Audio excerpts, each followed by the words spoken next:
John, with kind of the schedule meeting halfway point in the SEC, how much urgency is there when you kind of look at postseason aspirations? Well, again, I'm not being short with you or anything like that, but if you ask any one of the 14 head coaches in the Southeastern Conference that question about urgency, I think in this day and age with the stakes as high as they are, I think, there was urgency when we rode up to Memphis yesterday. There's urgency for every practice. There's urgency for every game. I think you have to be really careful as a coach or even as a player. The word urgency means you have to be really locked in and pay attention. It can't mean you try too hard or try and do too much, because those are dangerous things. So, but there's no question that our team has a sense of urgency. I think sometimes too much, and again, we have to back down from that. But, we have to play our best, and we have to find the combinations that allow us to do so. And there's no doubt that this group of kids has figured out how to practice, which is the first step. When you have new pieces of the puzzle, the kids have figured out how to practice the right way and give a tremendous effort in all phases, academically, in the weight room and conditioning, and on the baseball field. It's just not happening at the rate that we want it to happen on a baseball field right now. I know it will.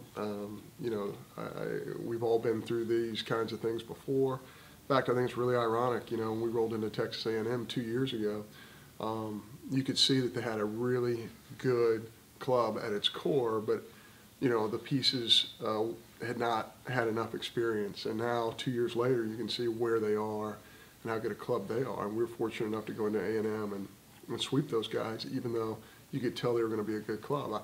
I kind of feel like, in some respects, we're right there. That's where our club is. Everything hasn't come together yet, but it will. And our kids want that to happen desperately. How confident are you that it'll happen this year, or are you more confident it'll happen in a couple of years, or is this a couple month plan, or is it a 2, 3, 4 month plan? Well, our plan is to play as well as we can on Friday night. That's the plan. You don't look any further into it, except from a recruiting standpoint, you're always trying to put together your club and find out what your best club for the future is going to be, because you cannot separate what's happening now and what's happening in your recruiting process. You're always building for the future. But yeah, I really believe we're in very, very good shape. But you kind of have to be from the inside to understand that and know where we are. So yeah, I think our kids are ready to play a very, very good Texas A&M club. You had a big hole in your lineup and defensively when you lost Brett Pirtle, but you were really excited about John Holland, and he's starting to come through in SEC play. What have you seen from him? Yeah, I think John's going to be a very good player. It's even though he started out at Florida State and had a redshirt year and had a great year in junior college, I still think it's a pretty big jump to go from junior college back to to this level. And I think he's had some hills and valleys, but I think he's made some really good adjustments with his swing, and I think he's very, very close to breaking out. He's had some great moments here, especially in the last 3 weeks. He's had some great, great moments. He probably wants more of those moments, and we do too, but I think he's a dynamic defender who has a chance to be a very, very good offensive player as well. You've had Cody and Jake at the top of the lineup the last couple of games. What do you like from them at the top of the lineup? Well, both those guys run. They're both, quick twitch athletes who can move around the bases. They can score on a gap ball. They're both great defenders. They're doing now what we felt like they could do all along. So, even in a ball game that we didn't play so well in yesterday, both of them later on in the game, Jake hits a double. Brown hits a ground ball in the middle of the field and gives himself a chance to get a hit there. So I think both those guys are really good, especially for our ballpark, and the fact that the ball isn't going to travel as well. You're talking about Holland making the jump from junior college back to this level. For Jake, last year he kind of struggled, but he's kind of finding himself this year. I mean, what is different from year 1 to year 2, I guess? It's huge. It's funny, as you start looking at your opponents and as you start going around the league, you start counting the number of new players who lead their team in batting average or RBIs or pitching numbers. It's so rare in the Southeastern Conference. It's almost football-like. when you consider recruiting classes in football, they bring in 25, and they're recruiting, and then they're redshirting 23 of them. In baseball, with a 27-man scholarship limit, 35 total on a roster, and the nature of what pitching dictates at our level, it's really hard to redshirt kids. But it's very, very difficult to get a tremendous amount out of new players. And when you do, it's in a special event. So much different than when I played, for many reasons. But new players had the opportunity to kind of make mistakes and really lose games for their team. It's just not that way anymore. You don't want to put younger players in that position who don't have much experience. So yeah, I think Ryan Gridley is going to be a tremendous defender. And you can just envision, I can just envision what he's going to look like a year from now, 2 years from now. But right now, he's still figuring some things out on the fly. And, I think he's having a great freshman year in a lot of respects. But, it's a big jump. There's no question. Is it too early to talk about pitching plans for the weekend with still another day ahead? Yeah, I think we'll pitch it exactly like we did last week. I think we'll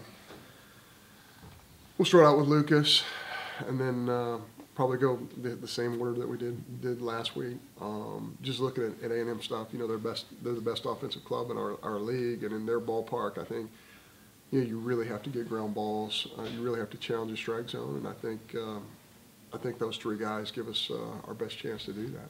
Coach, looking at the midseason numbers on the new baseballs that came out last week, and you guys are improving on home runs right along with the rest of the country, but your pitching staff gave up more than they gave up last year. Have you seen a difference with the new baseballs this year?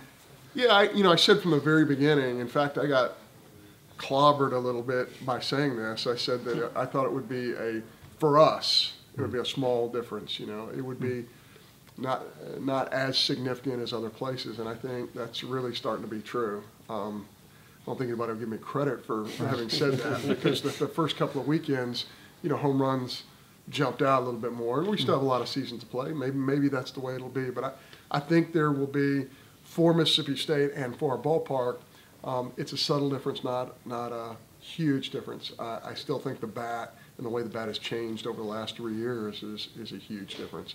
When I watch somebody like Hunter Renfroe, who is people in their organization has said that Hunter Renfroe has as much power as anybody in their entire organization for San Diego, and I watch him take BP in our ballpark. It jumps out at you real quick, and he's hitting the new baseball. And he's using wood, and he's using our new aluminum bat. He's kind of my test guy. So, yeah, I think there's a subtle difference. I don't think it's a significant one.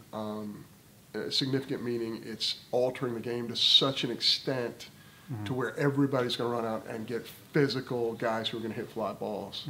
I just, I don't see it changing the nature of college baseball in that way. So your style of play is going to be the same regardless with the new baseballs and all that? Yeah, the thing that could really change our style of play is when we build this new facility. If the new facility allows a southwesterly wind to get through our stadium and change the flight of a baseball, I think that could significantly change. That's how it was when I played baseball here.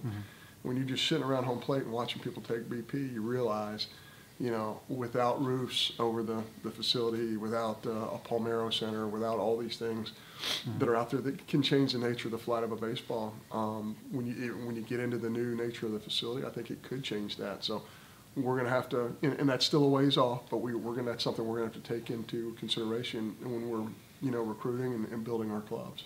How's Gavin given you, since his return from injury, to your lineup and on the field, leadership? Well, when you have a catcher who's in the middle of your lineup, it's just huge, because the catching position is divided into two areas. Number one, they have to be a great leader, defender, receiver, communicator on one side. Then the other side, what kind of offensive player is, and he's both. So when you take him out of our lineup, as we had to do last night because his hand was bothering him, it really changes things for you. Gavin was that guy, as I mentioned before. We went through pains last year, the pain of him being a freshman and making certain mistakes and watching him grow. And it really hurts him, especially to not be able to perform because of the nature of this injury, the way that we all know he can. So, yeah, I think that he is a great player, and I think at his best, at full health, I think he's one of the very best in the Southeastern Conference.